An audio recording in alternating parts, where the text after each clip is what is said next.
I know you've been here for a while. This is a very exciting morning for us. This is the last rollout of the competition films. This film is in competition. You will vote. Not for president or anything, just right here.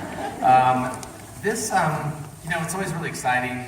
I can't really talk about too much about films when they're in competition, but it's so exciting for us at Sundance when you're plowing through the films, and then a film hits, and you know exactly. You see this moment right now. It's almost like a premonition because you go, this film is in the festival, it's going to play, it's going to be in the Eccles, and that's all I want to say about this, that it's kind of as it jumped off the screen for me, and I'm so happy that it's here. I'm so happy to be introducing you. You're here for Free World, you know that, right? Okay.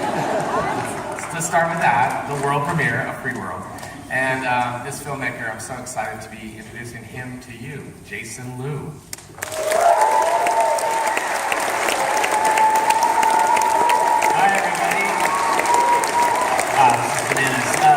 Thank you all for taking time to let us share this film with you. I just want to take a quick second to thank John and Trevor and all the programmers in Sundance for inviting us to be a part of this amazing community. I want to thank our casting crew who's here and who's not, and our financiers. And I just want to say that getting to make a film is an incredible privilege. I don't consider it a right, and I never will. And I hope you guys go on the ride, enjoy the film, but either way, I'm glad you're all here, and I'm so excited to share this moment with you and this film with you, and I'm freaking out. And I'll be here, get at me. I'm going to be here with our cast, our amazing cast, and that's going to do it. I'm going to let the movie do the talking. Thank you.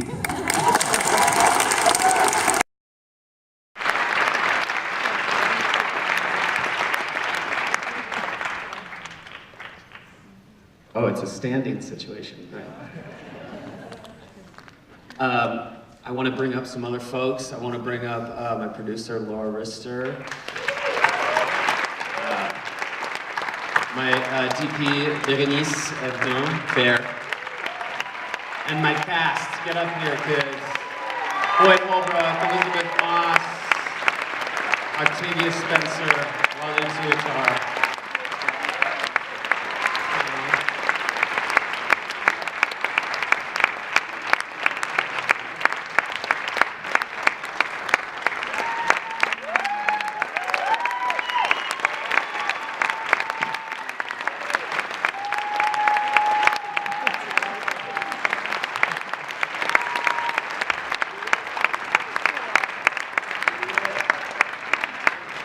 I got my nerd alert glasses on still. These guys. Okay, Jason, before we open this up to a Q&A, I'm just wondering if there's anything that you want to say. I just want to say thank you so much for coming out and sharing this premiere with us. It was really emotional for all of us. And thank you. Just thank you for being here. Can I just ask you guys all to just take 2 steps downstage? Good, thank you very much. And we're going to open this up to a Q&A. If you have any questions for Jason or any of these folks up here, please raise your hand. I'll call on you. Please try to project your ass off. It's an enormous room. And we'll start with this lady right down here. That was as intense of a movie as I've ever seen. Thank you. Spectacular. And we know Octavia, but we know our girl. But tell us a little bit about who are you guys? That was out of this world. Thanks. So, sending me an existential crisis right away. Who am I? No, this is Mr. Boyd Holbrook. Get to know him.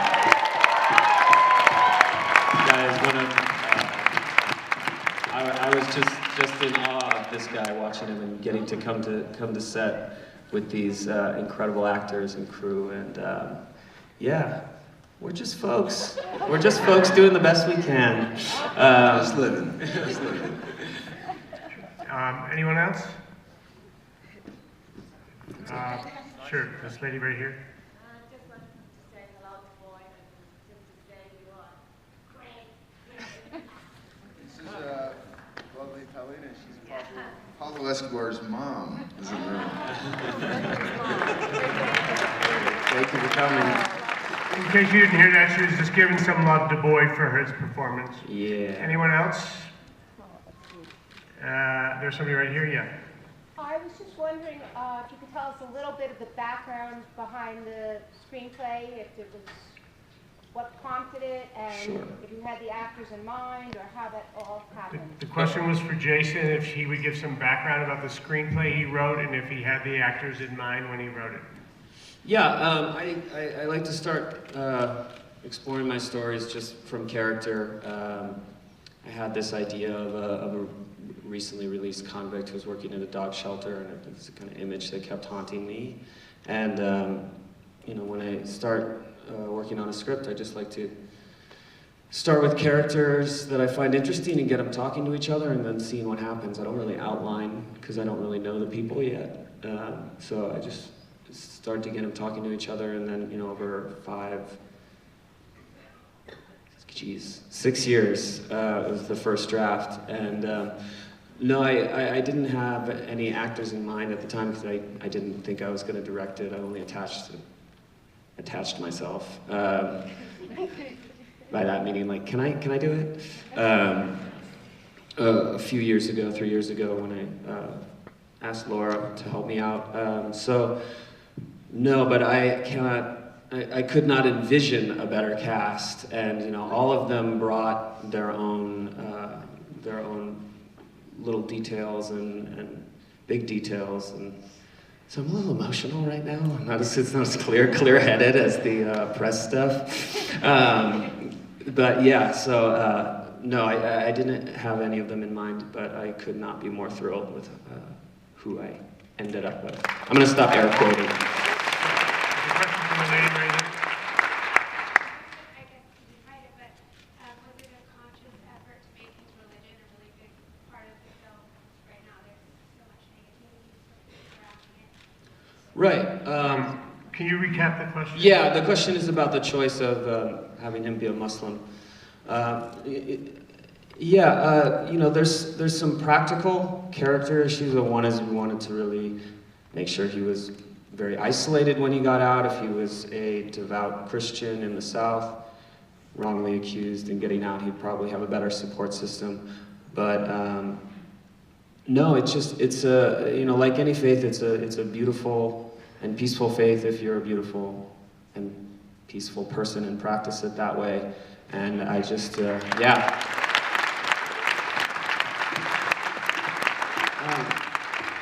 No, I'm just, we're not trying to make a political statement with it. We're not trying to make a political statement. It just happens to be this character's faith. And I was really fascinated with, it does happen. There are white folks, white fellows that convert to Islam inside. And I was very fascinated by how strong that spiritual experience must have to be to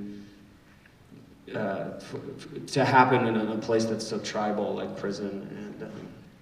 And I have a question for Laura Rister, who's a producer who continues to make incredible movies, and this is definitely one of those, and I'm just wondering what drew you to this material. Well, definitely starts with the script, but I had known Jason for a little bit, and we were talking about movies and a couple of things, and I asked him, I said, "You sound like a director."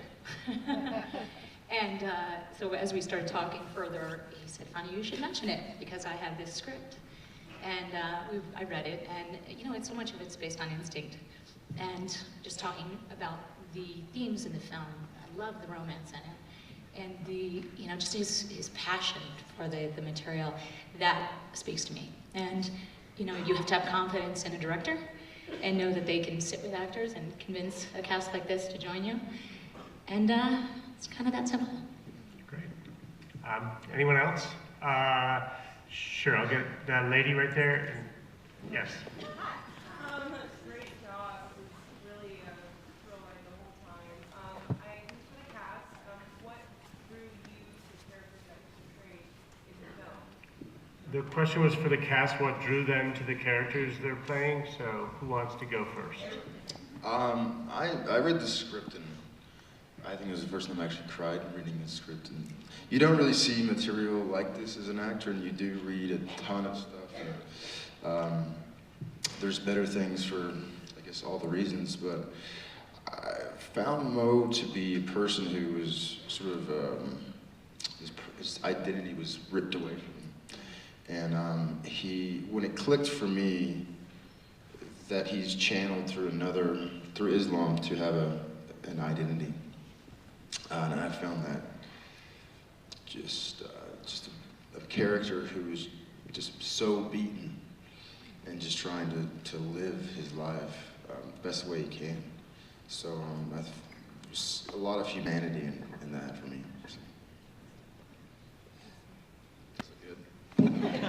I gotta say, for me, I had I'm sorry. I was just complimenting him. Oh. You wanna go next? No, you go. I loved I loved the script, but I was so proud that there was a lead character who was Muslim, especially in what's happening in the world today, and a very positive, heroic character. So I just wanted to be a part of that journey, and I grew up Muslim. The thing that resonated and I connected most is that what it means exactly, it's surrender. And so I found that in the script, and I found that in like all the characters, and for me it was just a joy. And then meeting Jason, and he was so encouraged about me making this my own, and he was so welcome to everything that I wanted to bring to it. For me, the script, obviously, first and foremost, was just so beautiful from beginning to end. I thought it was a love story. I mean, I know it's super intense and there's violence and, you know, there are a lot of aspects to it, but I thought it was just this beautiful love story that you don't, I don't know, you don't really get too many of those. And there's not one sex scene in it. It's this sort of other kind of deeper intimacy, these two people who shouldn't be together and should not be in the same room and have somehow found each other at the exact moment when they really need the other person. So for me, I'm a big softie, and I just thought it was a love story. Turns out it's kind of intense. Well, I footnote all of that, I also like the fact that it was about second chances. And I think when we leave our mark on the world as artists and human beings, you can make an impact by putting something out there that makes you think, what kind of person am I going to be? Am I going to allow a person to have a second chance at a first impression or not? So, and the fact that Jason was extremely gorgeous and he wore a man bun to our meeting. I retired it though, It's, you know. It was deeply hot.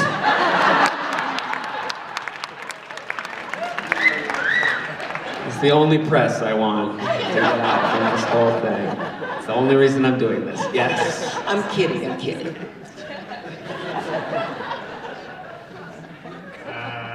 Okay, anybody else? I know there's a lady, right in the middle there. Me? No, I'm sorry. Is there somebody behind you? Yeah, you. Oh, okay. In addition to the characters and the story being so visceral, the music, the instrumentation part of it. Tim Hecker is in the house right now. Right there. Genius. The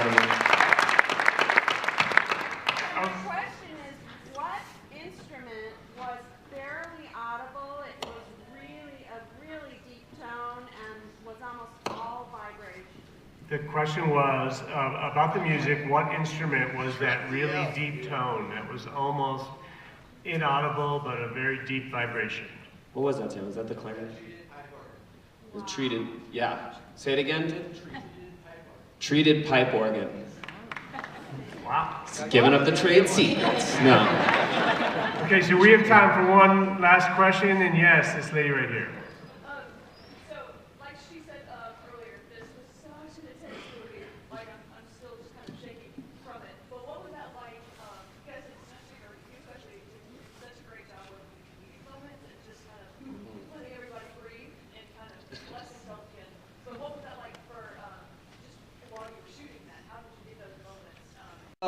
I mean, it's actually Jason, really... can you recap? Oh yeah, I was kind of talking about how we kept the tone light during a really intense story. It wasn't intense, but it was very joyful. Like, we all actually liked each other. I mean, that's what they told me, but we had a lot of fun, and everyone was so collaborative. And what's so amazing and maddening about film is you can't do it alone. You know, I don't really think there's such thing as individual achievement in film, because, you know, we kind of rise and fall together. And you know, these guys are, everyone is such goofs, but I think that let us focus and get into the heavier stuff, and we tried to make it a very intimate, almost closed set for most of that stuff in the apartment.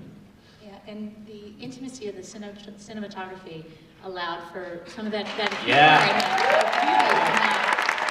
Merci.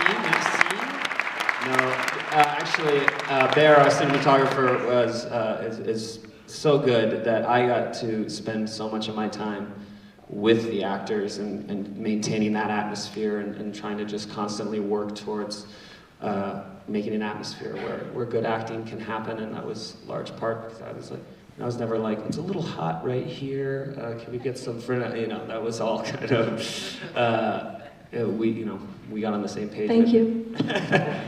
Davia. Okay, don't forget to vote. Don't forget to vote. One thing. One other thing, let's give it up for Jason Liu and all these experts.